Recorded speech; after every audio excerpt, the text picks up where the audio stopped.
ಸುಜನರಿಗೆ ನಿತ್ಯ ನಮಿಸುವೆನೋ ಸುಜನರಿಗೆ ನಿತ್ಯ ನಮಿಸುವೆನೋ ಸರ್ವ ಜೀವನಿಗೆಲ್ಲ ಅದ್ವೈತ ಬೋಧಾದಿ ಶುದ್ಧರನ್ನಾಗಿ ಕೈಗ ಶ್ರೀ ಜನಿಸಿದ್ದ ಸಿದ್ಧರುಡರಿಗೆ ನತನಪ್ಪೆ ಸಿದ್ಧರುಡರಿಗೆ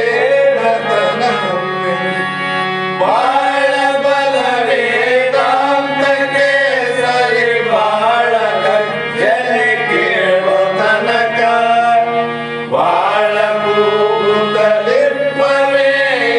ಶಾಸ್ತ್ರವೆಂಬುವ ನರಿಗಳು ಬಾಳ ಶಕ್ತಿಯ ಶಿವ ಗರ್ಜನೆ ಬಾಳ ಕೇಳಿದ ಬಳಿಕ ಕೂಗವು ಬಾಳ ಕೇಳಲು ಬೇಕು ವೇದಾಂತ ಎಂಬ ಶಾಸ್ತ್ರವನ್ನು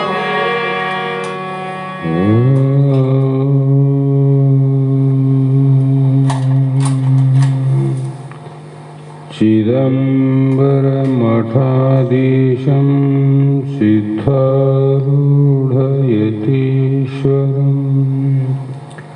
शिष्यप्रशिष्यरूपेण बोधकं गुरुमाश्रये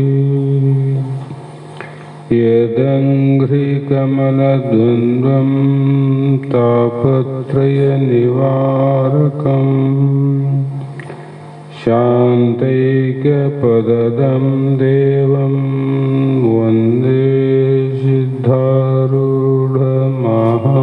भजे जगदादि जगद्गुरु अद्वैत सार्वभौम ಸಿದ್ಧಾರೂಢ ಮಹಾಸ್ವಾಮಿಗಳ ಶ್ರೀಪಾದ ಪದ್ಮಗಳಿಗೂ ಶ್ರೋತ್ರಿಯ ಬ್ರಹ್ಮನಿಷ್ಠರು ಆರೂಢ ಜ್ಯೋತಿ ಸದ್ಗುರು ಶಿವಪುತ್ರ ಮಹಾಸ್ವಾಮಿಗಳ ಶ್ರೀಪಾದಗಳಿಗೂ ಶ್ರೋತ್ರಿಯ ಬ್ರಹ್ಮನಿಷ್ಠರು ಬ್ರಹ್ಮಲೀನರು ಸದ್ಗುರು ಬಸವಾನಂದರ ಚರಣ ಕಮಲಗಳಿಗೂ ಅನಂತ ದೀರ್ಘ ದಂಡ ಪ್ರಣಾಮಗಳನ್ನು ಸಮರ್ಪಿಸುತ್ತ ಸದ್ಗುರು ಸಿದ್ಧಲಿಂಗಪ್ಪ ತಾತ ಕಪಗಲ್ ಇವರನ್ನು ಮನದೋಳು ಪೂಜಿಸುತ್ತ ತಮ್ಮೆಲ್ಲರಿಗೂ ವಂದಿಸುತ್ತ ಈ ದಿನ ಭಗವದ್ಗೀತೆಯ 6ನೇ ಅಧ್ಯಾಯದ 42ನೇ ಶ್ಲೋಕ ಇಂದಿನ ಆಧಾರದ ವಿಷಯವಾಗಿದ್ದು, ಹಿಂದಿನ ಶ್ಲೋಕದಲ್ಲಿ ಮಹಾತ್ಮರು ಆತ್ಮ ಸಾಕ್ಷಾತ್ಕಾರವಾಗಬೇಕಾದರೆ ಸದಾಚಾರಿಯಾಗಿ ಸನ್ಮಾರ್ಗದಲ್ಲಿ ಜ್ಞಾನ ಸಂಪಾದನೆಯಿಂದ ಭ್ರಷ್ಟನಾಗದೆ ಜ್ಞಾನ ಸಂಪಾದನೆಗೆ ಶಿಸ್ತತೆಯನ್ನು ಹೊಂದಿದ್ದು ಆತನು ಮುಂದೆ ಎಲ್ಲಿ ಹುಟ್ಟುವನು ಅನ್ನುವುದನ್ನು ಹೇಳ್ತಾ ಬಂದರು. ಈ ಒಂದು 42ನೇ ಶ್ಲೋಕದಲ್ಲಿ ಅಥವಾ ಯೋಗಿ ನಾಮೇವ ಕುಲೇ ಭವತಿ ಧೀಮತಾಂ ಏತದ್ಧಿ ದುರ್ಲಭತರಂ ಲೋಕೆ ಜನ್ಮ ಯದಿ ದೃಶ್ಯಂ ಅಂತ ಇಲ್ಲಿ ಹೇಳ್ತಾರೆ. ಅಂದರೆ ಯೋಗಿಯಾದರೂ ಜ್ಞಾನ ಆದ ನಂತರ ಯೋಗಿಗಳ ವಂಶದಲ್ಲೇ ಹುಟ್ಟುತ್ತಾನೆ. ಯೋಗ ಭ್ರಷ್ಟನು ವಿದ್ಯೆಯ ಸಂಸ್ಕಾರವುಳ್ಳ ದರಿದ್ರರ ಮನೆಯಲ್ಲಿ ಹುಟ್ಟುವನು. ಲೋಕದಲ್ಲಿ ಇಂಥ ಜನ್ಮ ಅತ್ಯಂತ ದುರ್ಲಭ ಅಂದರು. ಇದು ಬಹಳ ಮುಖ್ಯವಾದುದು. ಎಲ್ಲರೂ ಜಗತ್ತಿನಲ್ಲಿ ಎಲ್ಲರೂ ಹುಟ್ಟುತ್ತೀವಿ, ಎಲ್ಲರೂ ಬೆಳಿತೀವಿ, ಎಲ್ಲರೂ ಸಾಯ್ತೀವಿ, ಅದಂತೂ ಜಗತ್ತಿನ ನಿಯಮ. ಆದರೆ ಇಂಥ ಮನೆಯಲ್ಲಿ, ಶ್ರೀಮಂತರ ಮನೆಯಲ್ಲಿ, ರಾಜರ ಮನೆಯಲ್ಲಿ ಎಲ್ಲೆಲ್ಲೋ ಹುಟ್ಟುವುದು ಇಲ್ಲಂತಲ್ಲ, ಇಂಥ ಜ್ಞಾನ ಸಂಸ್ಕಾರ ಉಳ್ಳಂಥವರ ಮನೆಯಲ್ಲಿ ಹುಟ್ಟುವುದು ಬಹಳ ಅತ್ಯಂತ ದುರ್ಲಭ. ಅಂದರೆ ಎಲ್ಲೋ 1, 4, 8, 10, 100 ಜನ ವಿನಃ ಎಲ್ಲರೂ ಹುಟ್ಟಾರಂದ್ರೆ, ನಿನ್ನೆನೆ ಹೇಳಿನಿ, ಯಾಕೆ ಹುಟ್ಟಾರಂದ್ರೆ ಸಾಯೋದಕ್ಕೆ. ಯಾಕೆ ಸಾಯ್ತೀರಿ ಅಂದ್ರೆ ಹುಟ್ಟೋದಕ್ಕಂತ. ಅಷ್ಟಕ್ಕೆ ಸೀಮಿತವಿನ ಮೋಕ್ಷಕ್ಕೆ ಅಧಿಕಾರಿಗಳಾಗುವುದು ದುರ್ಲಭ. ಅದಕ್ಕೆ ಮಹಾತ್ಮರು ಮನುಜತ್ವಂ ಮುಮುಕ್ಷತ್ವಂ ಮಹಾಜನ ಬಹು ದುರ್ಲಭ ಅಂತ ಬರೆದ ನೋಡ್ರಿ. ಯಾಕಂದ್ರೆ ಅಲ್ಪ ಸ್ವಲ್ಪ ಯೋಗ ಅಭ್ಯಾಸವನ್ನ ಅಲ್ಲಿ ಇಷ್ಟು ಇಲ್ಲಿಷ್ಟು ಮಾಡಿ ಮರಣಕ್ಕೆ ಪ್ರಾಪ್ತವಾದ ವಿಷಯವು ಇಂದಿನ ಶ್ಲೋಕದಲ್ಲಿ ಹೇಳ್ಯಾರವರು. ತೀವ್ರವಾದ ಸಾಧನವನ್ನು ಮಾಡಿ, ತೀವ್ರ ಅಂದ್ರೆ ಬಹಳ ವರ್ಷ ಅಂತ ಯಾಕೆ ಹೇಳ್ತೀರಿ? ಸ್ವಲ್ಪ ದಿನದಲ್ಲಿ ಆಗಬಹುದಲ್ಲ. ಅಂದ್ರೆ ಸದ್ಗುರು ಬಸವಾನಂದರ ವಚನ ಒಂದಿತ್ತು, ತಮ್ಮ 1ನೇ ತರಗತಿಯಿಂದ 10ನೇ ತರಗತಿ ಪಾಸ್ ಆಗಬೇಕಾದ್ರೆ 10 ವರ್ಷ, ಲಕ್ಷದ 10 ವರ್ಷ. ಅದು ಎಷ್ಟು ತಾಸು ಅಂದ್ರೆ ದಿವಸಕ್ಕೆ 8-10 ತಾಸು ಅದರ ಅಭ್ಯಾಸವನ್ನು ತೀವ್ರಗತಿಯಲ್ಲಿ ಮಾಡಿದಾಗ ಅವನಿಗೆ ಸಿಕ್ಕ ಫಲ 10ನೇ ತರಗತಿಯಲ್ಲಿ ಪಾಸಾದ ಫಲ ಅಷ್ಟೆ. ಅದೇನು ಬ್ರಹ್ಮಜ್ಞಾನದ ಫಲ ಅಲ್ಲ. ಅಂದಾಗ ಇಂಥ ಬ್ರಹ್ಮಜ್ಞಾನವನ್ನು ಪಡಿಬೇಕಾಗಿದ್ರೆ ಎಷ್ಟು ದಿನ, ಎಷ್ಟು ವರ್ಷ, ಎಷ್ಟು ಗಂಟೆ ಅಂತ ನೀವೇ ವಿಚಾರ ಮಾಡ್ರಿ ಅಂತಿದ್ರು ಅವರು. ನೀವೇ ವಿಚಾರ ಮಾಡ್ರಿ. ಅದಕ್ಕಾಗಿ ಇಲ್ಲಿ ತೀವ್ರವಾದ ಸಾಧನವನ್ನ ಮಾಡಿ ಲಕ್ಷ್ಯವನ್ನ ಪಡೆಯದೆ ಮರಣಕ್ಕೆ ಪ್ರಾಪ್ತವಾದರು. ತೀವ್ರ ಸಾಧನ ಮಾಡ್ಯಾರಿಲ್ಲಂತಲ್ಲ, ಆದ್ರೆ ಮರಣಕ್ಕೆ ಒಳಗಾದಾಗ ಯೋಗಿಗಳಿಗೆ ಲಭಿಸದ ಗತಿ ಏನು ಅಂದ್ರೆ ಇಲ್ಲಿ ಹೇಳ್ತೇನೆ ಅರ್ಜುನ, ನೀನು ಕೇಳು ಅಂತ. ತೀವ್ರ ಇರಬೇಕು. ಅಂಥವರು ಮರಣಾನಂತರ ಬ್ರಹ್ಮಜ್ಞಾನ ಸಂಸ್ಕಾರವುಳ್ಳ ಬಡವರ ಕುಲದಲ್ಲಿ ಮಹಾತ್ಮರ ಸಂಪ್ರದಾಯಕ್ಕೆ ಸೇರಿದ ಉತ್ತಮರ ಮನೆಯಲ್ಲಿ ಜನ್ಮ ತಾಳುತ್ತಾರೆಂದರು. ಅವ್ರಿಗೆ ತೀವ್ರ ಅದಲ್ಲ, ತೀವ್ರ ಮುಮುಕ್ಷತಿದ್ದವರು ಬಡವರ ಮನೆತನದಲ್ಲಿ ಅಂತ ಹೇಳಿದರೆ ಹೆಚ್ಚರಿರಲಿ ಇದ್ದು, ಅಲ್ಲಿ ಏನದ ಅಂದ್ರೆ ಮಹಾತ್ಮರ ಸಂಪ್ರದಾಯದ ಉತ್ತಮ ಕುಲ ಅದಲ್ಲಿ. ಮಹಾತ್ಮರ ಸಂಪ್ರದಾಯ ಅದ ನೋಡ್ರಿ.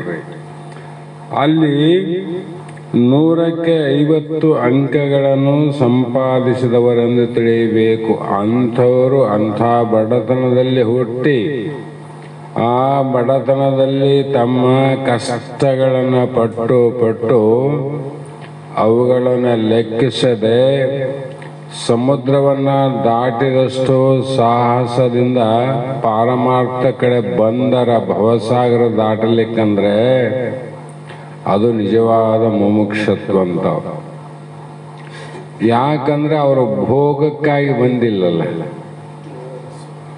ಬಡತನದಲ್ಲಿ ಹುಟ್ಟಿ ಆ ಒಂದು ಬಡತನದ ಚಿಂತೆಯಲ್ಲಿ ಅದರ ಪ್ರಯತ್ನವನ್ನ ಮಾಡೋದಕ್ಕೆ ಬಹಳ ಸಾಧನೆ ಮಾಡಬೇಕಾಗಿತ್ತು. ಅವೆಲ್ಲ ಇದ್ರೂ ಕೂಡ ಲೆಕ್ಕಕ್ಕಿಲ್ಲದೆ ಈ ಕಡೆ ಬರ್ತಾರಂದ್ರೆ ಸಣ್ಣ ಸಾಧನೆ ಅಲ್ಲ. ತೀವ್ರ ಅದು. ಹಾಗಾಗಿ ಮೊದಲಿನವರು 50 ಅಂಕ, ಈಗಿನವರಿಗೆ 100 ಅಂಕ ಕೊಡ್ಬೇಕಂದ್ರು ಅವರು. ಶ್ರೀಮಂತಿಕೆಯಲ್ಲಿದ್ದು ಸಂಸ್ಕಾರದಿಂದ ಮರಣಾನಂತರ ಅಲ್ಲಿ ಹುಟ್ಟಿ ಮತ್ತೆ ಫಲ ಪಡೆಯುವುದು 50% ಅಂಕ. ಇಂಥವರಿಗೆ 100 ಅಂಕ ಅಂದ್ರೆ ನೋಡ್ರಿ, 100ಕ್ಕೆ 100 ಮುಕ್ತರಾಗ್ತಾರಂತನೇ ಅರ್ಥ.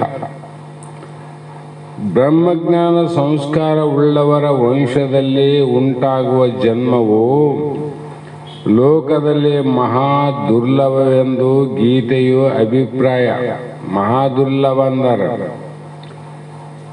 ಅವರು ಜ್ಞಾನ ಸಂಸ್ಕಾರ ಉಳ್ಳವರಾದುದರಿಂದ ಸರಿಯಾದ ಆತ್ಮ ಅನುಭವವನ್ನು ಪಡೆದುಕೊಂಡವರು. ಅಂತಹ ಸ್ಥಾನದಲ್ಲಿ ಜನಿಸಿದವರಿಗೆ ತಮ್ಮ ಹಿಂದಿನ ಸಂಸ್ಕಾರ, ವಂಶದ ಸಂಸ್ಕಾರವು ಸಹ ಸೇರಿ ಜನ್ಮದಿಂದಲೇ ಅವ್ರೇನಾಗ್ತಾರಂದ್ರೆ, ಸುಖಮನಿ ಯಾವ ಮನೆತನಲ್ಲಿ ಹುಟ್ಟಿದ, ಸುಖಮನಿ ಮತ್ತೆ ಸಮರ್ಥ ರಾಮದಾಸ, ಅಕ್ಕ ಮಹಾದೇವಿ, ಶ್ರೀರಾಮಕೃಷ್ಣ ಪರಮಹಂಸರು ಮೊದಲಾದವರು ಅಂತೆ ಭಕ್ತಿ, ಜ್ಞಾನ, ವೈರಾಗ್ಯಾದಿಗಳಿಂದ ಕೂಡಿರುವುದಕ್ಕೆ ಅವಕಾಶ ಉಂಟಾಗುವುದು. ಅವರಿಗೆ ಅವಕಾಶ ಸಿಗ್ತದೆ ನೋಡ್ರಿ. ಹೀಗೆ ಬಾಲ್ಯದಿಂದಲೇ ಉತ್ತಮ ವಾತಾವರಣದಲ್ಲಿ ಜೀವಿಸುವ ಭಾಗ್ಯವು ಸಾಮಾನ್ಯವಾದದ್ದಲ್ಲ. ಕೆಲವು ಮಂದಿ ಚಿಕ್ಕಂದಿನಿಂದನೇ ಈ ಭಜನೆ, ಕೀರ್ತನೆ, ಅನಂತ ಈ ಯಾವ ಪಾರಮಾರ್ಥದ ಭಕ್ತಿ ಜ್ಞಾನದಲ್ಲಿ ಏನು ತೊಡಗಿರಲ್ಲ, ಅವರು ಈ ಕಲ್ತದ್ದಲ್ಲ, ಹಿಂದಿನ ಜನ್ಮದ ಸಂಸ್ಕಾರ ಅದ. ಆ ಕಾರಣಕ್ಕಾಗಿ ಈ ಭಕ್ತಿ ಎನ್ನುವುದು, ಜ್ಞಾನ ಅನ್ನುವುದು ಬರಬೇಕಾಗಿದ್ರೆ ಕೋಟಿ ಜನ್ಮಾರ್ಜಿತೈ ಪುಣ್ಯೈ. ಮಹಾತ್ಮರು ಹೇಳ್ತಾರೆ, ಕೋಟಿ ಜನ್ಮಾರ್ಜಿತೈ ಪುಣ್ಯೈ ಶಿವೇ ಭಕ್ತಿ ಪ್ರಜಾಯತೆ.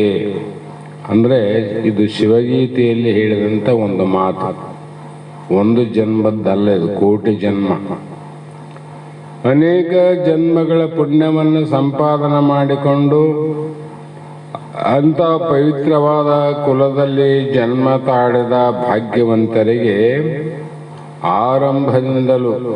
ಪ್ರಾರಂಭದಿಂದಲೂ ಯಾವ ವಿಕ್ಷೇಪ ಇಲ್ಲದೆ ಅವರ ಸಾಧನೆಯು ಕೊನೆಗಾಣಬಹುದು. ಅವ್ರಿಗೆ ಯಾವ ವಿಕ್ಷೇಪಗಳು, ಅವು ಯಾವ ಅಡ್ಡ ಬರಂಗಿಲ್ಲ ಅಂತ ಸರಳವಾದ ದಾರಿ ಮಾಡಿಕೊಡ್ತಾವೆ ನೋಡ್ರಿ.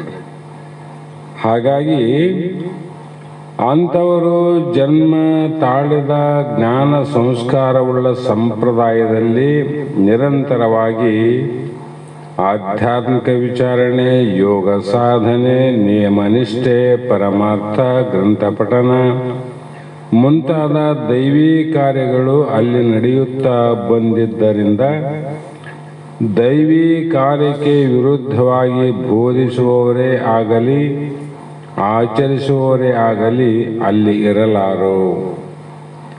ಅಲ್ಲಿ ಏನಾಗ್ತದಂದ್ರೆ, ಇಷ್ಟೆಲ್ಲ ಕಾರ್ಯ ನಡೀತಾ ಇದ್ದಾಗ ಇಂಥ ಕಾರ್ಯಗಳಿಗೆ ಪ್ರತಿಬಂಧಕ, ವಿರೋಧ ಮಾಡುವರು ಅವರಿಗೆ ಮನೆಯಲ್ಲಿ ಯಾರು ಇರಂಗಿಲ್ಲ. ಸಹಕಾರ ಕೊಡೋರು ಇರ್ತಾರೆ. ಸಹಕಾರ ಬೇಕಲ್ಲ. ಮನೆಯಲ್ಲಿ ಹೆಂಡತಿ ಇದ್ರೆ ಹೆಂಡತಿ ಸಹಕಾರ ಬೇಕು, ಮಕ್ಕಳಿದ್ರೆ ಮಕ್ಕಳ ಸಹಕಾರ ಬೇಕು. ಉಳಿದ ಎಲ್ಲರ ಸಹಕಾರ ಸಿಗುತ್ತದ ಅಂದ್ರೆ ಹಿಂದಿನ ಜನ್ಮದ ಸಂಸ್ಕಾರ ಅಂತ. ಹಾಗಾಗಿ ಪೂರ್ವ ಜನ್ಮದಲ್ಲಿ ತಾನು ಮಾಡಿ ಬಿಟ್ಟಂತ ಸಾಧನೆಗಳೇನವ, ಆ ಸಾಧನದ ಶೇಷವನ್ನು ಶೀಘ್ರವಾಗಿ ಮುಗಿಸಿಕೊಂಡು ಕೃತಾರ್ಥನಾಗುವುದಕ್ಕೆ ಉತ್ತಮ ಅವಕಾಶ ಅಲ್ಲಿ ದೊರೆಯುವುದು.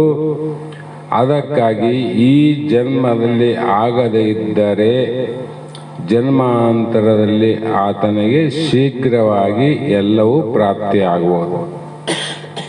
ಭಾಳ ತಡ ಆಗೋದಿಲ್ಲ. ಅಜ್ಞಾನಿಗಳಿಗಾದಂಗೆ ಮತ್ತೊಂದು ಜನ್ಮ, 2 ಜನ್ಮ, 3 ಜನ್ಮ ಬೇಕಾಗಿಲ್ಲ. ಆ ಸಂಸ್ಕಾರ ತೀವ್ರತೆ ಇತ್ತಂದ್ರೆ ಇದೇ ಜನ್ಮದಲ್ಲಿ ಆಗದ. ಆ ಪ್ರಶ್ನೆ ಬೇರೆ. ಇಲ್ಲಿ ಪ್ರಶ್ನೆ ಏನದ, ಎಲ್ಲರಿಗೆ ಹೇಳ್ತಕ್ಕಂಥ ಪ್ರಶ್ನೆ ಅಲ್ಲ, ಅರ್ಜುನನ ಸಂಶಯ ಅದಲ್ಲಿ. ಸಾಧನೆ ಮಾಡ್ತಾ ಮಾಡ್ತಾ ಅಪೇಕ್ಷೆ ಇದ್ರೂ ಕೂಡ ಆಯುಷ್ಯ ಇಲ್ಲದೆ ಮರಣ ಹೊಂದಿದ ಪಕ್ಷದಲ್ಲಿ ಆತನು ಉಭಯಭ್ರಷ್ಟನಾಗುವನೋ ಅಥವಾ ಜ್ಞಾನದ ಶ್ರೇಷ್ಠತೆಯನ್ನು ಪಡೆಯುವನೋ ಇಲ್ಲವೋ ಅನ್ನುವ ಸಂಶಯಕ್ಕಾಗಿ ಅರ್ಜುನ ಹೇಳ್ತಾನೆ, ಯಾವ ಭಯ ಪಡೋದಿಲ್ಲ. ದಾರಿ ನಡೀತಾನಂದ್ರೆ ಊರು ಬಂದೇ ಬರುವುದು ಅನ್ನುವ ಮಾತಿನ ಅಭಿಪ್ರಾಯದಂತೆ ಪ್ರಪಂಚದಲ್ಲಿ ಎಲ್ಲ ಜನ್ಮಗಳುಂಟು. 84 ಲಕ್ಷ ಜನ್ಮ ಅವಲ್ಲ. ಅಲ್ಲಿ ಮಾನವರ ಶ್ರೇಷ್ಠ ಅಂತೂ ಜಂತು ನಾಂ ನರಜನ್ಮ ದುರ್ಲಭ ಅಂತ ವಾಕ್ಯಗಳು ಸಾರ್ತಾವ. ಎಲ್ಲ ಜನ್ಮಗಳಲ್ಲಿ ಮಾನವ ಜನ್ಮ ಅಂತುವುದು ದೊರೆಯುವುದು ಬಹು ದುರ್ಲಭ. ಆದರೆ ಮಾನವರಾಗಿ ಹುಟ್ಟಿದ ಮೇಲೆ ಅಲ್ಲಿಗೆ ಮುಗಿಲಿಲ್ಲ. ಯಾಕೆ ಮುಗಿಲಿಲ್ಲ ಅಂದರೆ, ಎಲ್ಲ ಮಾನವರು ಇಂಥ ಯೋಗ ಜ್ಞಾನ ಯೋಗ ಸಾಧನೆಯನ್ನು ಮಾಡಿ ಅದನ್ನು ಸಾಧಿಸಿ ತಮ್ಮ ಸ್ವರೂಪ ಜ್ಞಾನವನ್ನು ಸಾಕ್ಷಾತ್ಕಾರ ಮಾಡಿಕೊಂಡು ಮುಂದಿನ ಜನ್ಮಕ್ಕಾಗಲಿ ಅದು ಜನ್ಮಾಂತರದಲ್ಲಾಗಲಿ ಇದೇ ಜನ್ಮದಲ್ಲಾಗಲಿ ನಾವು ಅದನ್ನು ಪಡೆದೇ ತೀರಬೇಕೆನ್ನುವ ಸಾಧನೆ ಇರುವವರು ಮಾನವರಲ್ಲಿ ಸ್ವಲ್ಪ ಜನರು. ಮಾನವರಲ್ಲಿ ಸ್ವಲ್ಪ ಜನ. ಎಲ್ಲ ಮಾನವರು ಅಲ್ಲಿ ಹೇಳಿದ್ದು ಜಂತು ನಾಂ ನರಜನ್ಮ ದುರ್ಲಭ. ಮನುಷ್ಯ ಜನ್ಮ ಬರೋದು, ದೇಹ ಬರೋದು ಬಹಳ ದುರ್ಲಭ ಅಂದ್ರಲ್ಲ.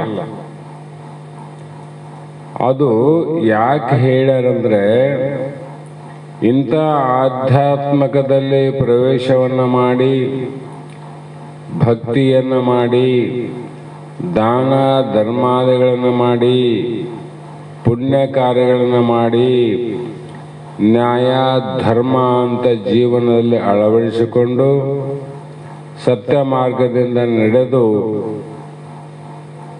ಈತ ಮುಕ್ತಿಯನ್ನು ಪಡೀಲಿಕ್ಕೆ ಸಾಧ್ಯವಾದದ್ದು ಇಷ್ಟೆಲ್ಲ ಸಾಧನೆ ಮಾಡಲಿಕ್ಕೆ ಮನುಷ್ಯರಿಗೆ ಮಾತ್ರ ಸಾಧ್ಯ ಅಂತ ತಿಳ್ಕೊಂಡು ನರಜನ್ಮ ದುರ್ಲಭ ಅಂದರು.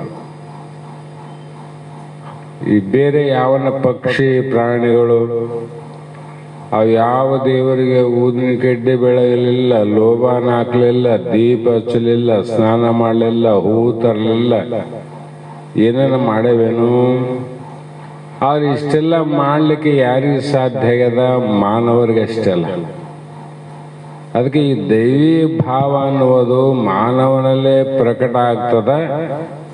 ಅದಕ್ಕಾಗಿ ಒಳ್ಳೆಯ ಭೂಮಿಯಲ್ಲಿ ಒಳ್ಳೆಯ ಮರ ಬೆಳೆದಂತೆ ಮನುಷ್ಯನ ಹೃದಯದಲ್ಲಿ ಭಕ್ತಿ ಅನ್ನುವಂಥದ್ದು, ರಸ ಅನ್ನುವಂಥದ್ದು ಬೆಳೀತದ. ಅವನಲ್ಲೇ ಮಾತ್ರ ಸಾಧ್ಯ ಅಂತ ನರಜನ್ಮ ದುರ್ಲಭ ಅಂದರು. ಇಷ್ಟೋ ಮಂದಿಯಲ್ಲಿ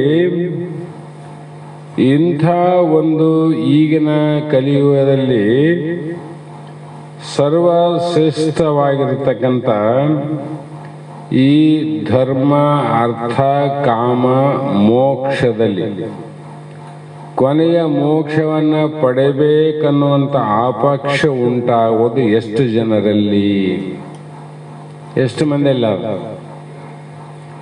ಕಾರಣ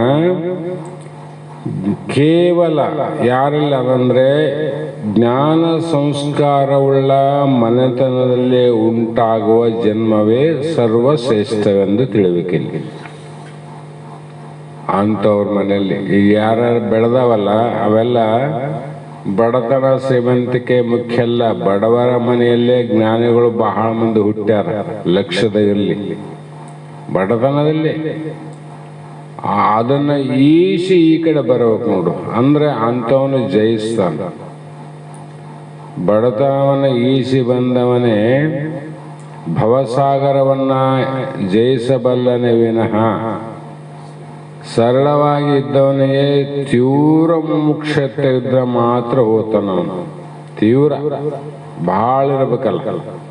ಹಾಗಾಗಿ ಇಂಥ ಅಜ್ಞಾನಿಗಳು ತಿಳಿದುಕೊಂಡಂತೆ ಶ್ರೀಮಂತರ ಜನ್ಮವೇ ಶ್ರೇಷ್ಠ, ಬಡತನದ ಜನ್ಮ ಕನಿಷ್ಠ ಅಂತ ಅರ್ಥ ಮಾಡಿಕೊಳ್ಳುವವರಿಗೆ ಈ ಮಾತು ಹೇಳ್ತಾರೆ.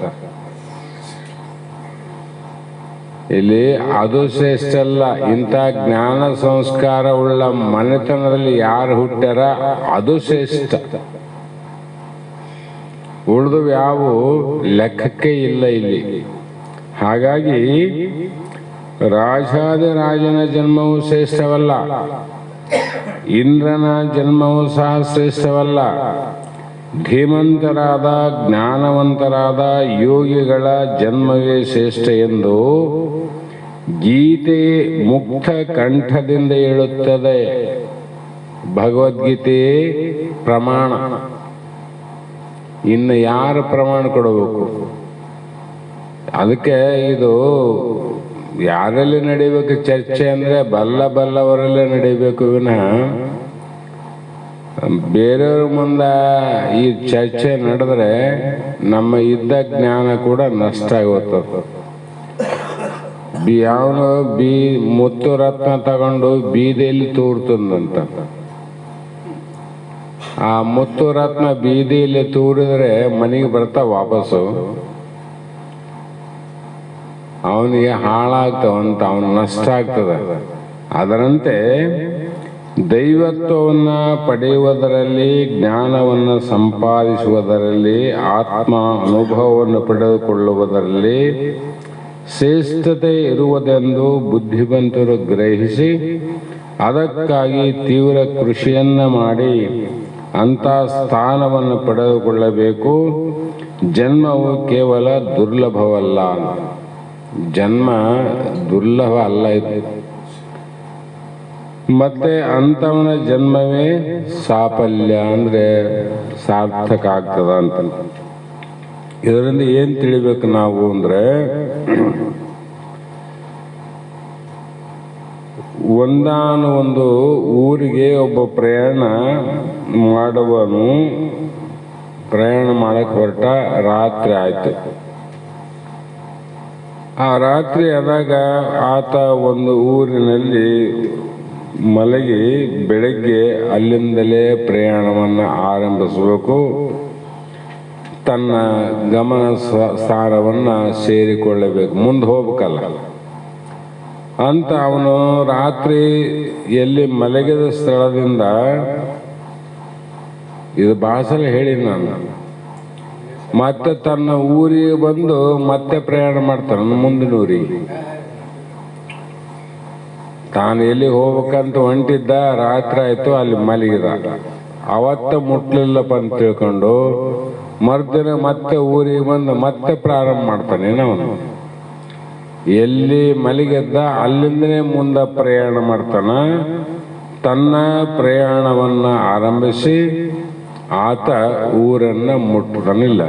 ಅದರಂತೆ ಯೋಗ ಭ್ರಷ್ಟನು ಮರಣದ ಸಮಯದಲ್ಲಿ ತಾನು ಬಿಟ್ಟು ಹೋದ ಸಾಧನವನ್ನು ಅದು ಮುಟ್ಟಬೇಕಂತ ಹೊಂಟಾನಲ್ಲ, ಎಲ್ಲಿ ಬಿಟ್ಟನ, ಬೆಟ್ಟಲ್ಲಿಂದ ಆ ಸಾಧನವನ್ನೇ ಅದೇ ಮಾರ್ಗದ ಹೋಗ್ಬೇಕಲ್ಲ.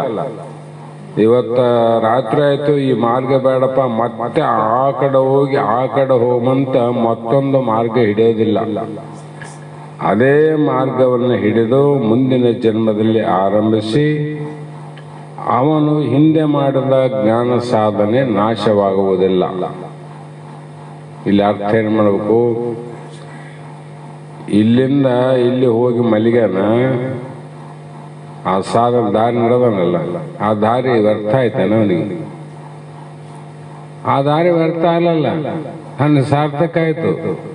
ಹಾಗೆ ಯೋಗ ಭ್ರಷ್ಟರಿಗೆ ಶುಚಿವಂತರಾದ ಶ್ರೀಮಂತರಾದವರ ಗೃಹದಲ್ಲಿ ಉಂಟಾಗುವ ಜನ್ಮವು ಮತ್ತು ಬ್ರಹ್ಮವಿದ್ಯಾ ಸಂಸ್ಕಾರ ದರಿದ್ರರ ಮನೆಯಲ್ಲಿ ಉಂಟಾಗುವ ಜನ್ಮವು ದುರ್ಲಭವೆಂದು ಹೇಳುವುದಕ್ಕೆ ಕಾರಣ ಅದಂದ್ರು ಕಾರಣ ಅದಿಲ್ಲಿ ಈಗಾಗಲೇ ಹೇಳಿದಿಲ್ಲ ಎರಡು ಅಂತ ಇಲ್ಲಿ ತತ್ರ ತಂ ಬುದ್ಧಿ ಸಂಯೋಗಂ ಲಭತೆ ಪೌರದೇಹಿಕಂ ಯತತೆ ಚ ತಥೋ ಭೂಯೋ ಸಂಸಿದ್ಧ ಕುರುನಂದನ ಅಂತ ಒಂದು ಶ್ಲೋಕ. ಹೀಗೆ ಯೋಗ ಭ್ರಷ್ಟನು ಇಂದ ಹೇಳಿದ ಎರಡೂ ಪ್ರಕಾರ ಜನ್ಮ ಇಡಲ್ಲ. ಶ್ರೀಮಂತರ ಮನದಲ್ಲಿ ಅಥವಾ ಬಡವರ ಮನದಲ್ಲಿ ಜ್ಞಾನ ಸಂಸ್ಕಾರದಲ್ಲಿ ಜನ್ಮವನ್ನು ಹುಟ್ಟಿ ಮುಂದಿನ ಸಾಧನೆಯನ್ನು ಮಾಡಿ ಮುಕ್ತನಾಗುವನು. ಈಗ ಪೂರ್ವ ದೇಹದಲ್ಲಿ ಹಿಂದಿನ ಜನ್ಮದ ದೇಹದಲ್ಲಿ ಅಂದ್ರೇನು? ದೇಹದಲ್ಲಿ ಅಂದ್ರೆ ದೇಹ ಸಾಧನ ಅಂತ ಕಬೇಕು. ಅಡಿಗೆ ಮಾಡಕ್ಕೆ ಗಡಿಗೆ ಸಾಧನ ಇದ್ದಂಗ ಮೋಕ್ಷ ಪಡಿಬೇಕಾದ್ರೆ ದೇಹ ಸಾಧನ. ಅಲ್ಲಿ ಪ್ರಾರಂಭಿಸಿರುವ ಶ್ರವಣಾದಿ ಜ್ಞಾನ ಎಂಥ ಜ್ಞಾನ? ಶ್ರವಣ. ಎಂಥ ಶ್ರವಣ? ವೇದ ವೇದಾಂತದ ಶ್ರವಣ ಸಾಧನೆಗಳನ್ನು ಪಡೆದುಕೊಂಡು ನಂತರ ಮೋಕ್ಷಕ್ಕಾಗಿ ಅಧಿಕ ಪ್ರಯತ್ನ ಮಾಡುತ್ತಾನೆ. ಹೆಚ್ಚಿನ ಪ್ರಯತ್ನ ನಡೀತಾವೆ ಅವನಿಗೆ. ಅದು ಪ್ರಾರಂಭನೇ ಪ್ರಯತ್ನ ಪ್ರಾರಂಭ ಆಗ್ತಾವ. ಅದು ಯಾವ ಅಂದ್ರೆ ಹಿಂದಿನ ಜನ್ಮದ ಸಂಸ್ಕಾರ ಪುಣ್ಯ ಅಂತ ಹೇಳ್ಬೇಕಲ್ಲ. ಯೋಗ ಭ್ರಷ್ಟನಾದವನು ದುರ್ಲಭತರವಾದ ಬ್ರಹ್ಮಜ್ಞಾನ ಸಂಸ್ಕಾರವುಳ್ಳವರ ವಂಶದಲ್ಲಿ ಜನಿಸಿ ಅಲ್ಲಿ ಅವನು ಮಾಡುವ ಕಾರ್ಯಕ್ರಮವೇನು ಅಂದರೆ ಏನು ಮಾಡ್ತಾನಪ್ಪ ಅವನಲ್ಲಿ? ಪೂರ್ವ ಜನ್ಮದಲ್ಲಿ ತಾನು ಅಭ್ಯಾಸ ಮಾಡಿ ಪೂರ್ಣವಾಗದೆ ನಿಂತು ಹೋದ ಅಭ್ಯಾಸವನ್ನು ಮತ್ತೆ ಆರಂಭಿಸಿ, ಎಲ್ಲಿ ನಿಂತಿತ್ತು ಅವನು ನಿಲ್ಲಿಸಿಲ್ಲ, ಆಯುಷ್ಯ ನಿಲ್ಲಿಸದ, ಮತ್ತೆ ಅಲ್ಲಿಂದ ಪ್ರಾರಂಭಿಸಿ ಪೂರ್ಣ ಸಿದ್ಧಿ ಉಂಟಾಗುವವರೆಗೆ ಅಂದ್ರೆ ಆತ್ಮ ಸಾಕ್ಷಾತ್ಕಾರ ಆಗುವವರೆಗೆ ಸಾಧಿಸುತ್ತಾನೆ. ಬೆಡದಲ್ಲಿ ನೋಡವರು.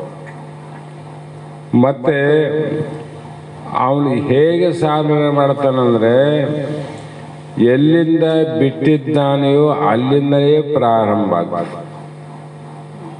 ಇಲ್ಲಿ ಬಿಟ್ಟನ ಅಲ್ಲಿಂದಲೇ ಪ್ರಾರಂಭ. ಹಿಂದಿನ ಜನ್ಮದಲ್ಲಿದ್ದ ಸ್ಥೂಲ ದೇಹ ನಾಶವಾದರೂ ಕೂಡ ಆ ಲಿಂಗ ಶರೀರದಲ್ಲಿ ಇದ್ದಂಥ ಬುದ್ಧಿ ಸಂಸ್ಕಾರಗಳು ನಾಶ ಆಗೋದಿಲ್ಲ. ಅವು ನಾಶ ಆಗೋದಲ್ಲ, ದೇಹ ನಾಶ ಆಗಿರ್ತದೆ.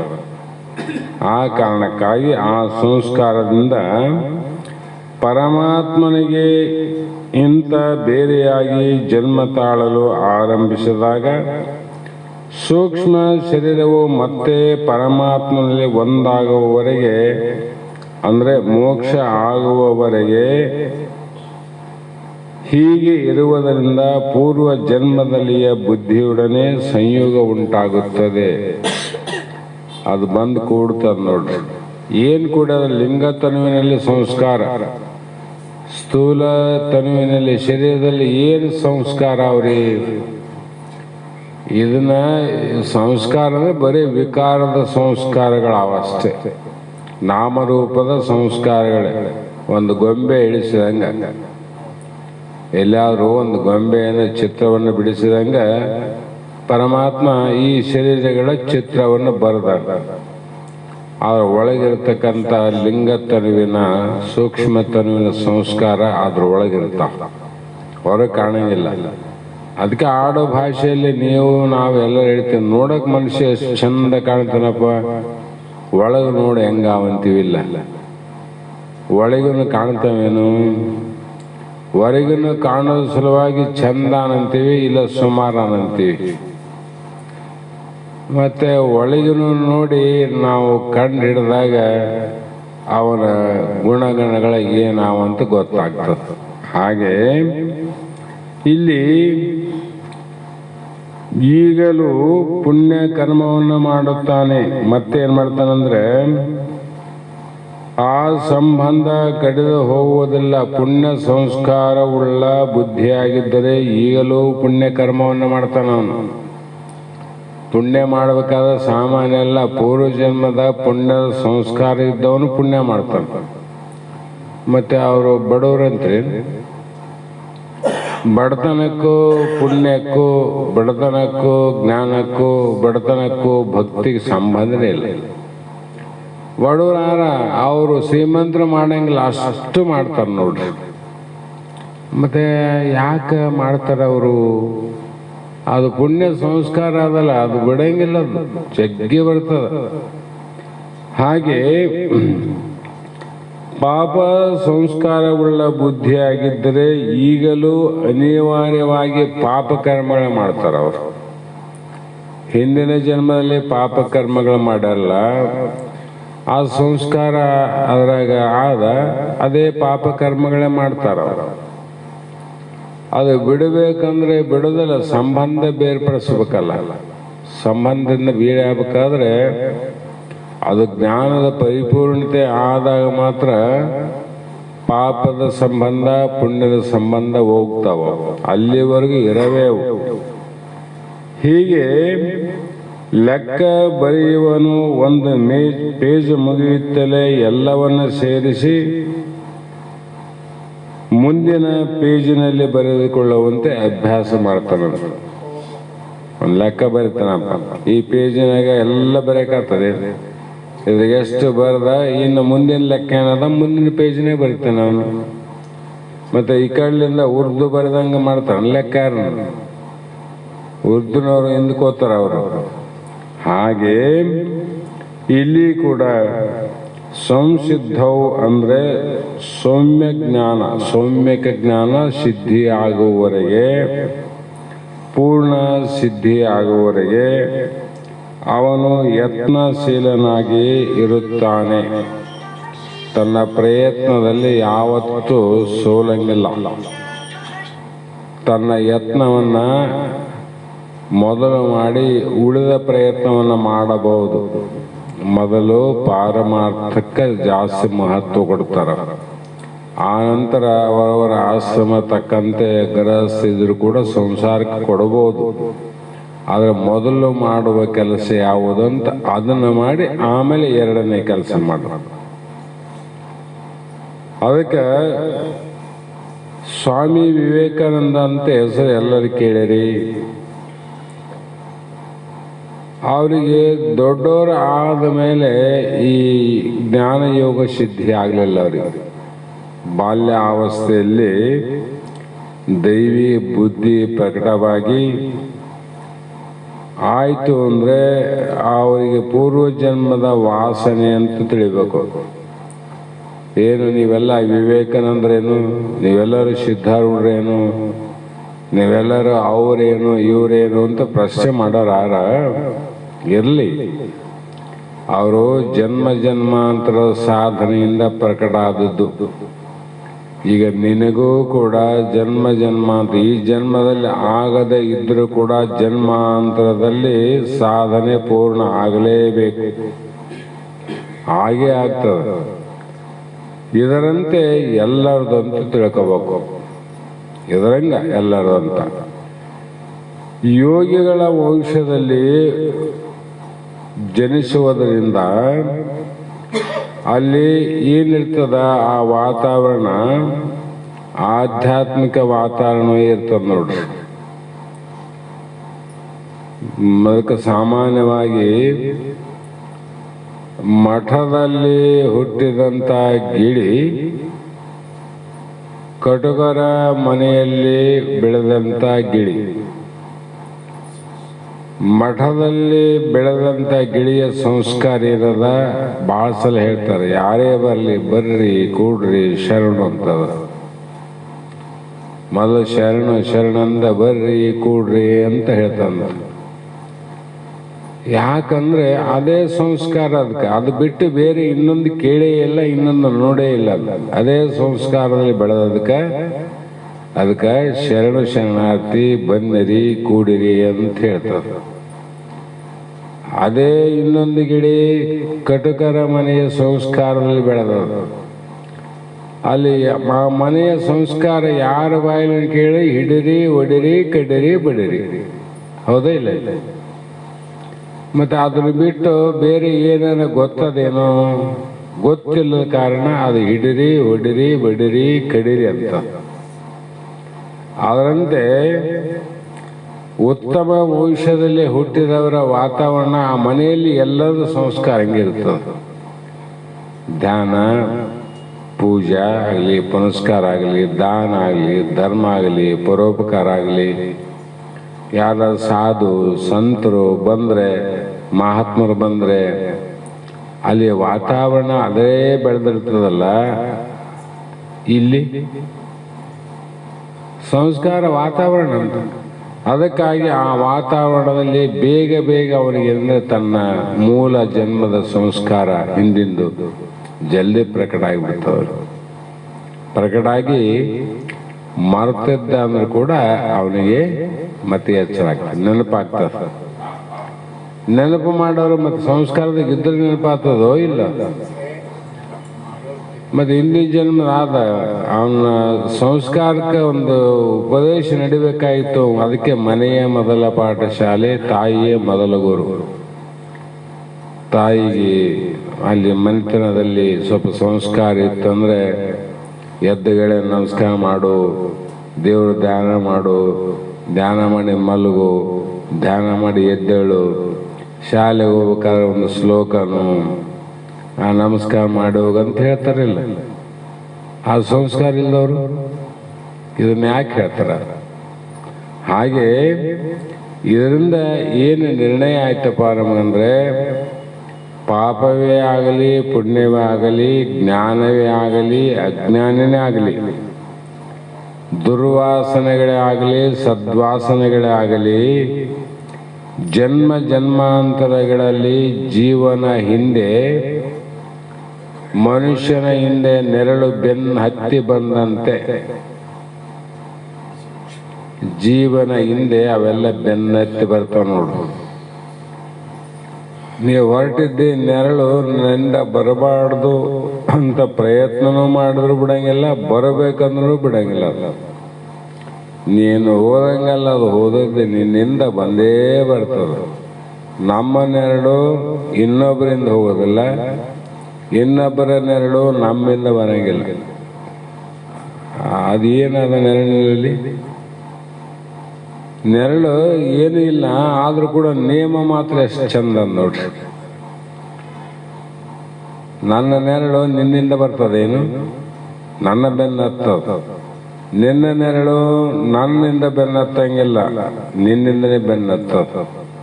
ಮತ್ತು ನೀನು ಹಿಂದಿನ ಜನ್ಮದಲ್ಲಿ ಮಾಡಿದಂಥ ಪಾಪ ಆಗಲಿ, ಪುಣ್ಯ ಆಗಲಿ, ಜ್ಞಾನ ಆಗಲಿ, ದುರ್ವಾಸನ ಆಗಲಿ, ಸದ್ವಾಸನೆಗಳಾಗಲಿ, ಯಾರ್ಯಾರು ಜನ್ಮ ಎತ್ತಿ ಬಂದರ ಅವ್ರ ಜನ್ಮದಲ್ಲೇ ಬೆನ್ನು ಹತ್ತದ ವಿನ ಮತ್ತೊಬ್ಬರಿಗೆ ಹೋಗೋದಿಲ್ಲ.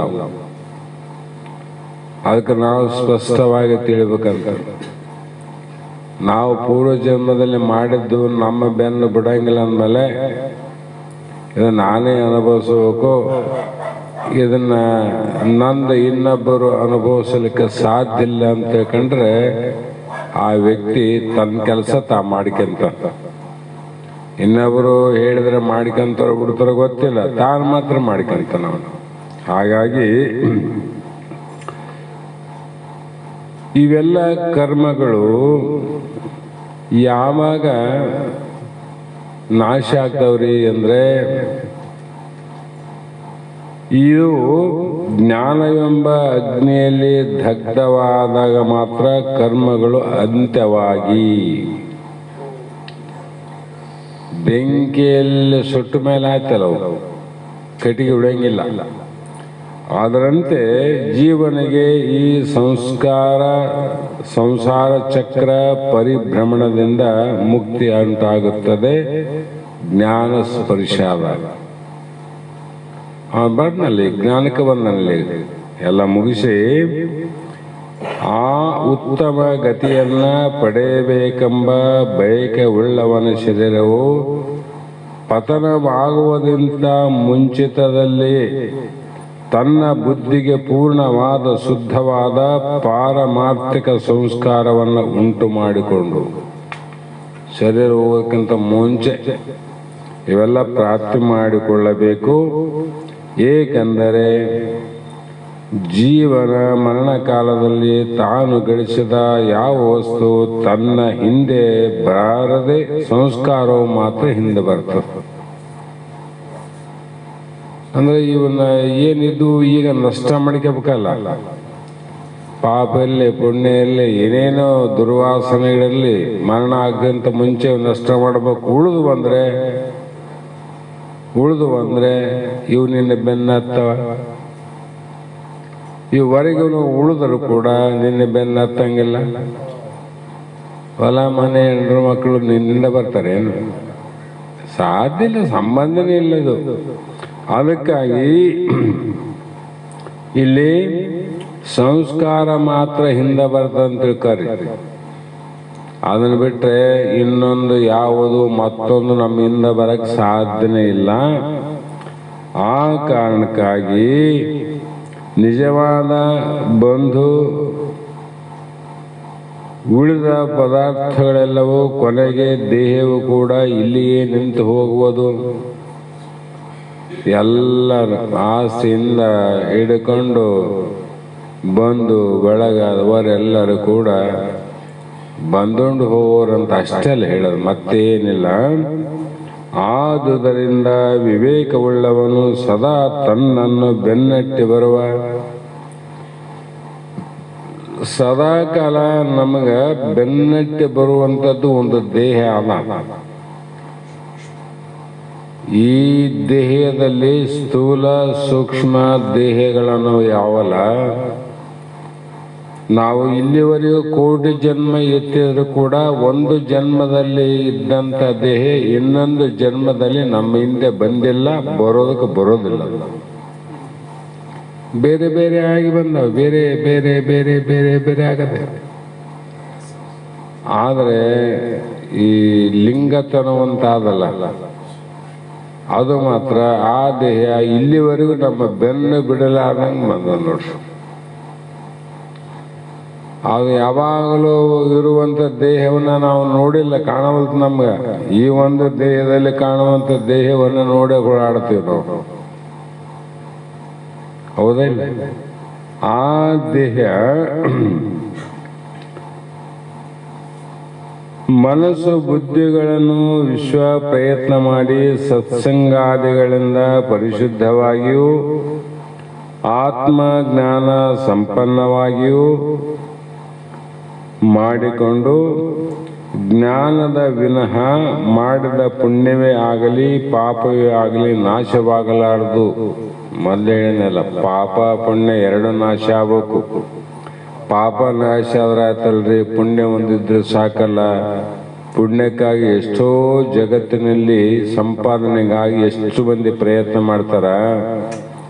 ನೀವಿದ್ರೆ ಇದನ್ನು ನಾಶ ಮಾಡ್ಕೊಳ್ಬೇಕಂತೀರಿ ಅಂದ್ರೆ ಅವ್ರಿಗೆ ಗೊತ್ತಿಲ್ಲ. ಪಾಪಕ್ಕ ಫಲ ಹುಟ್ಟುವುದಾದ, ಪುಣ್ಯಕ್ಕ ಫಲ ಜನ್ಮ ಎತ್ತದ. ಮತ್ತೆ ನಿನಗೇನಾಯ್ತು? ಜನ್ಮ ದುಃಖ ಜರ ದುಃಖ ಅನ್ನುವಂಥ ದುಃಖಗಳು ತಪ್ಪಿವೆ ನಿನಗ. ಸರ್ವ ದುಃಖದಿಂದ ನಿವೃತ್ತಿ ಆಗ್ಬೇಕಾದ್ರೆ ನಿನಗ ಎರಡೂ ಹೋಗ್ಬೇಕು. ಬೇಲಿ ಬೀಜನು ಬಿತ್ತರೆ ಬೇಲಿ ಗಿಡ ಬೆಳೀತದೆ, ಮಾವಿನ ಬೀಜ ಬಿತ್ತು ಮಾವಿನ ಗಿಡ ಬೆಳೀತದೆ. ಎರಡು ಹೊಲ್ದಾಗ ಇರಬಾರ್ದಂದ್ರೆ ಎರಡು ಬೀಜ ಕಿತ್ತಿ ಹಾಕ್ಬೇಕಪ್ಪ. ಬಾರೆ ಗಿಡ ಅಷ್ಟೇ ಕಿತ್ತಿ ಹಾಕಿದಿ, ಮಾವಿನ ಗಿಡ ಇರಲಿ ಅಂತಂದ್ರೆ ಮಾವಿನ ಗಿಡ ಬೆಳೀತದ, ಅದಕ್ಕೆ ಫಲ ಆದಿಲ್ಲ. ಮತ್ತೆ ಬಾರೆ ಗಿಡಕ್ಕೆ ಫಲ ಆದಿಲ್ಲ, ಅದಕ್ಕೆ ಬಾರೆ ಹಣ್ಣು ಆಗ್ತಾವ, ಇದಕ್ಕೆ ಮಾವಿನ ಹಣ್ಣು ಆಗ್ತಾವ. ಹೊಲ್ದ ಸ್ವಚ್ಛವಾಗಿ ಏನ್ ಇರಬಾರ್ದು, ಎರಡು ಬೀಜ ಕಿತ್ತು ಇವಾಗ ನೋಡ್ರಿ, ಎರಡು ನಾಶ ಆಗ್ಬೇಕು. ಅದಂತ ಹುಟ್ಟಬಾರದು ಅಂದ್ರೆ ಮೊದಲು ಪುಣ್ಯದ ಪ್ರಭಾವದಿಂದ ಪಾಪವನ್ನು ನಾಶ ಮಾಡಬೇಕು. ಆ ಪುಣ್ಯದಿಂದ ನಿಷ್ಕಾಮವನ್ನು ಪಡಿಬೇಕು. ನಿಷ್ಕಾಮ ಪುಣ್ಯದಿಂದ ಸಾಧು ಸಂತರ ಸತ್ಸಂಗ ಪ್ರಾಪ್ತಿ ಆಗಬೇಕು. ಆ ಸತ್ಸಂಗದ ಫಲದಿಂದ ಶ್ರೋತ್ರಿಯ ಬ್ರಹ್ಮನಿಷ್ಠ ಸದ್ಗುರು ದೊರೆಯಬೇಕು. ಅದರಿಂದ ಶ್ರವಣ ಮನನ ನಿಧಿದಾಸಗಳಿಂದ ಜ್ಞಾನ ಬಲ ಆಗಬೇಕು. ಆವಾಗ ಇವೆಲ್ಲಕ್ಕೆ ಇಚ್ಚೋತು ನಾಷ್ಟ. ಹೀಗೆ ಆದುದರಿಂದ ಏನು ನೀವು ಇಂಥ ಜ್ಞಾನವನ್ನು ಸಂಪಾದನೆ ಮಾಡಿಕೊಂಡು ಭೌಕ ಬೀಜ ಏನದ ಪಾಪ ಪುಣ್ಯ ಎರಡೇ ಬೀಜ ಇಲ್ಲಿ, ಪಾಪ ಒಂದು ಪುಣ್ಯ. ಆದ್ದರಿಂದ ಏನು ಮಾಡಬೇಕಪ್ಪ ಇಲ್ಲಿ ಅಂದ್ರೆ ಅರ್ಜುನಿಗೆ ಹೇಳ್ತಾರೆ ಕೃಷ್ಣ, ಏನೋ ಜೀವನದಲ್ಲಿ ಅಲ್ಪ ಸ್ವಲ್ಪ ಜಪವಾಗಲಿ, ಧ್ಯಾನವಾಗಲಿ, ಪರೋಪಕಾರವಾಗಲಿ ಮತ್ತು ಆತ್ಮಜ್ಞಾನವೇ ಆಗಲಿ ಈ ಜನ್ಮದಲ್ಲಿ ಮಾಡಿದ್ದಾದರೆ ಅದು ಉತ್ತರ ಜನ್ಮದಲ್ಲಿ ಮತ್ತಷ್ಟು ವಿಕಾಸವಾಗಿ ಜನನ ಮರಣ ರೂಪ ಸಂಸಾರವೆಂಬ ಮಹಾಭಯದಿಂದ ಜೀವನ ರಕ್ಷಿಸುತ್ತದೆ. ಜೀವನನ್ನ ರಕ್ಷಣೆ ಮಾಡ್ತದೆ ಕಡೆಗೆ ಆಗದಿದ್ರೆ.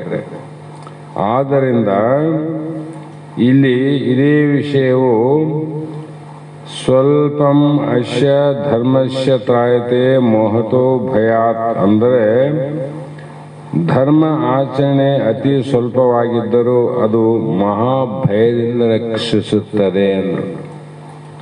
ಅದು ಸಣ್ಣದು ಕಾಣ್ತದ, ಭಯವನ್ನು ನಿವೃತ್ತಿ ಮಾಡ್ತದ.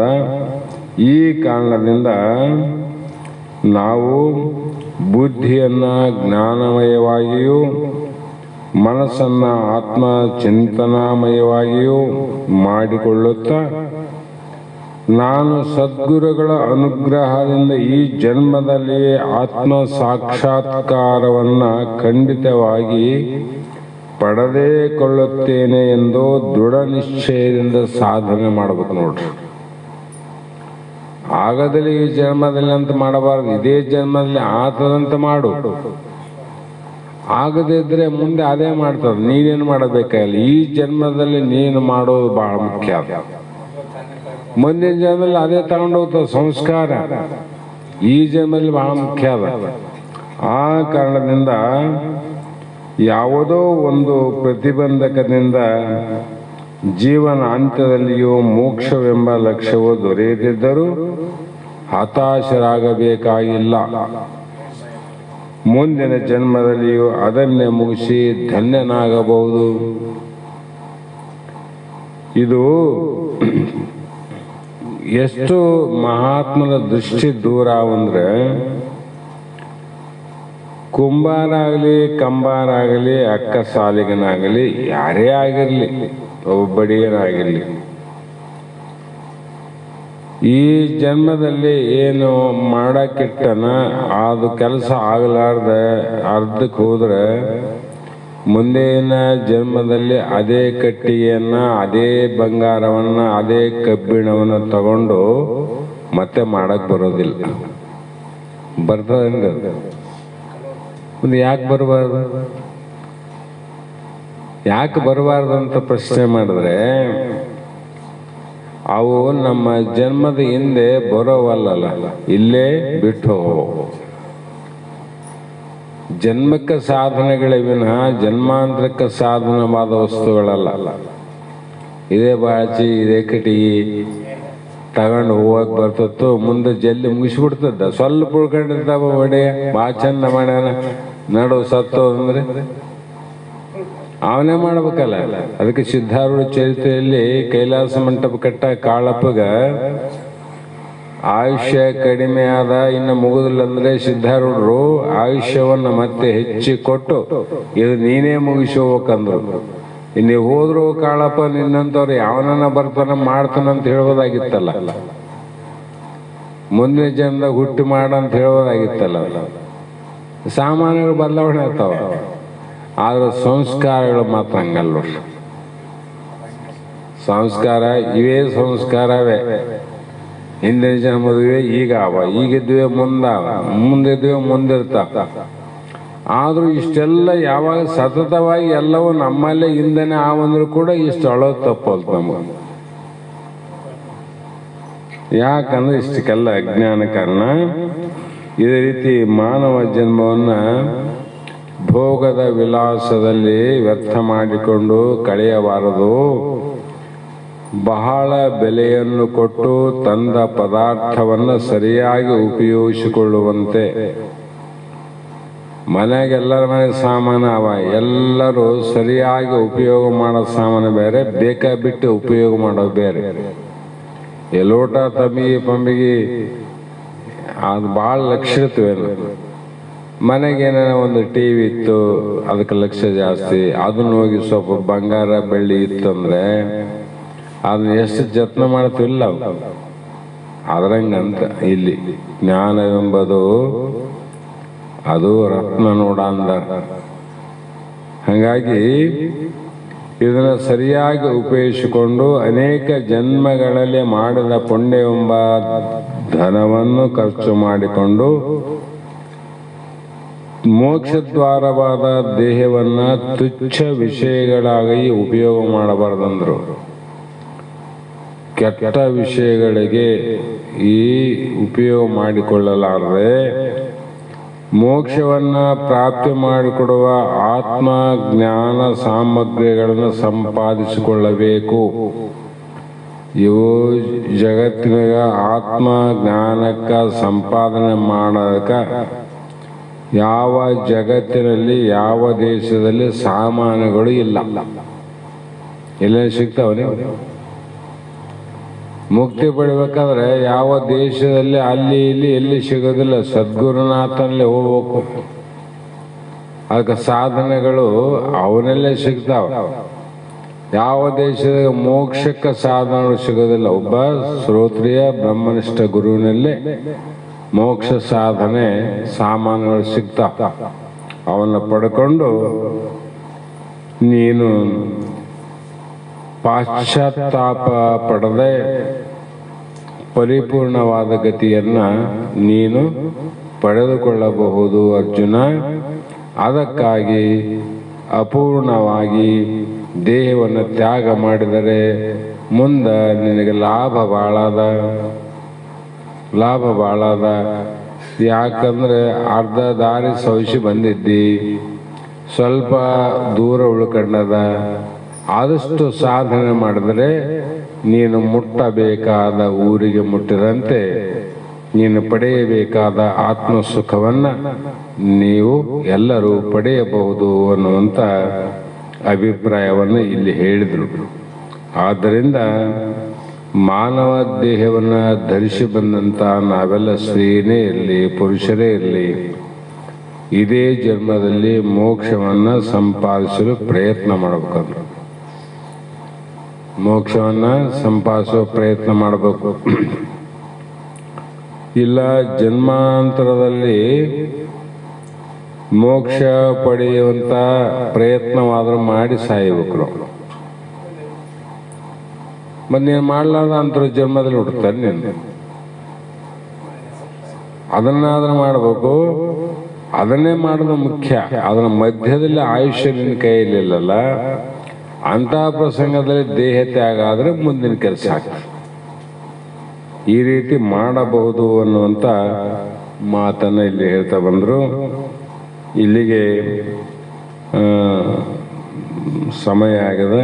ನಾಳೆ ದಿನ 44ನೇ ಶ್ಲೋಕವನ್ನು ವಿಚಾರ ಮಾಡೋಣ ಅನ್ನುವಂಥ ಮಾತನ್ನು ಹೇಳಿ 46, 47 ಸೂತ್ರಕ್ಕೆ ಇದು 6ನೇ ಅಧ್ಯಾಯ ಮಂಗಲ ಆಗ್ತದೆ. ಮತ್ತೆ 7ನೇ ಅಧ್ಯಾಯ ಪ್ರಾರಂಭ ಮಾಡೋಣ ಅನ್ನುವಂಥ ಮಾತನ್ನು ಹೇಳ್ತಾ, ಇವತ್ತಿನ ದಿವಸ ಅಲ್ಲಿ ಹೋಗುವಾಗ ಎಲ್ಲರೂ ಲಗ್ನ ಪತ್ರ ತಗೊಂಡೋಗ್ರಿ.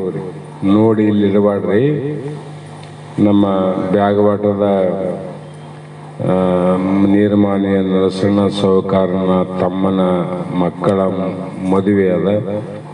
ಇದೇ ತಿಂಗಳು 25ನೇ ತಾರೀಕಿಗೆ. ಅದು ಮಾನವಿಯಲ್ಲಿ ಅದ.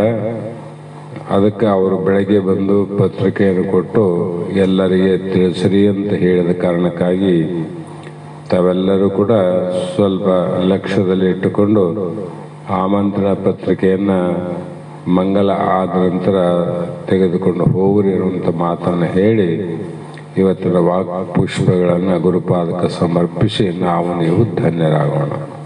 ಗುರುದೇವ ಬಸವ ಆನಂದ ಯೋಗಿಗೆ ಬೆಳಗುವೆ ಆರತಿಯ ಬೆಳಗುವೆ ಆರತಿಯ ಗುರುದೇವ ಬಸವ ಆನಂದ ಯೋಗಿಗೆ ಬೆಳಗುವೆ ಆರತಿಯ ಗುರುವರ ಬೆಳಗುವೆ ಆರತಿಯ ಪರಿಪಕ್ವ ಹೃದಯರಿಗೆ ನಿಜ ಗುಣ ಬೋಧೆಯ ಮರ್ಮವ ತಿಳಿಸಿರುವೆ ಗುರುವರ ಮರ್ಮವ ತಿಳಿಸಿರುವೆ ಕರುಣಾದಿ ಗುಣಕ್ಕೆಲ್ಲ ತಾನೇ ಸಾಕ್ಷಿ ಎಂಬ ಭಾವವನರು ಇದಗೆ ಗುರುವರ ಭಾವವನರು ಇದಗೆ ಗುರುದೇವ ಬಸವಾನಂದ ಯೋಗಿಗೆ ಬೆಳಗುವೆ ನಾರುತಿಯ ಗುರುವರ ಬೆಳಗುವೆ ನಾರುತಿಯ ಲೌಕಿಕ ಪರಮತವೆರಡನು ಮಾಡದೆ ಕೂಡಿ ನಡೆಸಿರುವೆ ಗುರುವರ ಕೂಡಿ ನಡೆಸಿರುವೆ ಮಾರ್ದನ ಶಂಭೋಲಿಂಗವನೊಲಸಿ ಗಂಭೀರದಿ ಸುಖಿಸಿರುವೆ ಗುರುವರ ಗಂಭೀರದಿ ಸುಖಿಸಿರುವೆ ಗುರುದೇವ ಬಸವ ಆನಂದ ಯೋಗಿಗೆ ಬೆಳಗುವೆ ನಾರತಿಯ ಗುರುವರ ಬೆಳಗುವೆ ನಾರುತಿಯ ಸಂಸಾರದೊಳಗೆ ಬಳಲುವ ನರರಿಗೆ ಈ ಭವದಿಂದ ತಾರಿಸಿದೆ ಗುರುವರ ಈ ಭವದಿಂದ ತಾರಿಸಿದೆ ಭವಮಾಲೆ ಒಳಗದೆ ಎಂಬ ಭ್ರಮೆಯನು ನೀನು ಬಿಡಿಸಿರುವೆ ಗುರುವರ ನೀನು ಬಿಡಿಸಿರುವೆ ಗುರುದೇವ ಬಸವ ಆನಂದ ಯೋಗಿಗೆ ಬೆಳಗುವೆ ಆರತಿಯ ಗುರುವರ ಬೆಳಗುವೆ ಆರತಿಯ ಓಂ ಚೈತನ್ಯಂ ಶಾಶ್ವತಂ ಶಾಂತಂ ವ್ಯೋಮಾತೀತಂ ನಿರಂಜನಂ ನಾದಬಿಂದು ಕಲಾತೀತಂ ತಸ್ಮೈ ಶ್ರೀ ಗುರವೇ ನಮಃ. ಜಗದ್ಗುರು ಸಿದ್ಧಾರ್ಥ ಸ್ವಾಮಿ ಮಹಾರಾಜ್ की जय, श्री सद्गुरु शिवपुत्र स्वामी महाराज की जय, श्री सद्गुरु बसवानंद स्वामी महाराज